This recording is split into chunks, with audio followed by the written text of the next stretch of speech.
Hello বন্ধুরা, সবাই কেমন আছো? আশা করি ভালো আছো। চলো বন্ধুরা, আজকে কিছু সাধারণ জিকে নিয়ে আলোচনা করা যাক। তো ভিডিওটি শুরু করার আগে যদি আমার চ্যানেলটি ভালো লাগে তাহলে অবশ্যই লাইক, কমেন্ট অ্যান্ড সাবস্ক্রাইব করবেন। তো আজকের প্রথম কোশ্চেন হচ্ছে, পৃথিবীর মোট আয়তনের মধ্যে স্থলভাগ কত ভাগ? স্থলভাগ হচ্ছে 29 ভাগ। পৃথিবীর মোট আয়তনের মধ্যে জলভাগ কত ভাগ আছে? জলভাগ হচ্ছে 71 ভাগ আছে। 3 নম্বর কোশ্চেন হচ্ছে, পৃথিবীতে মোট মহাদেশ কটি আছে? মোট মহাদেশ আছে হচ্ছে 7টি, আমাদের 7টি মহাদেশ আছে। 4 নম্বর হচ্ছে, পৃথিবীতে মোট মহাসাগর কটি আছে? পৃথিবীতে মোট মহাসাগর আছে 5টি।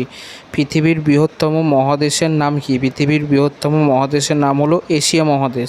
পৃথিবীর ক্ষুদ্রতম মহাদেশের নাম কি? পৃথিবীর ক্ষুদ্রতম মহাদেশের নাম হচ্ছে ওশেনিয়া মহাদেশ। পৃথিবীর সর্বাধিক দ্বীপপুঞ্জের দেশ কোনটি? পৃথিবীর সর্বাধিক দ্বীপপুঞ্জের দেশ হলো ইন্দোনেশিয়া।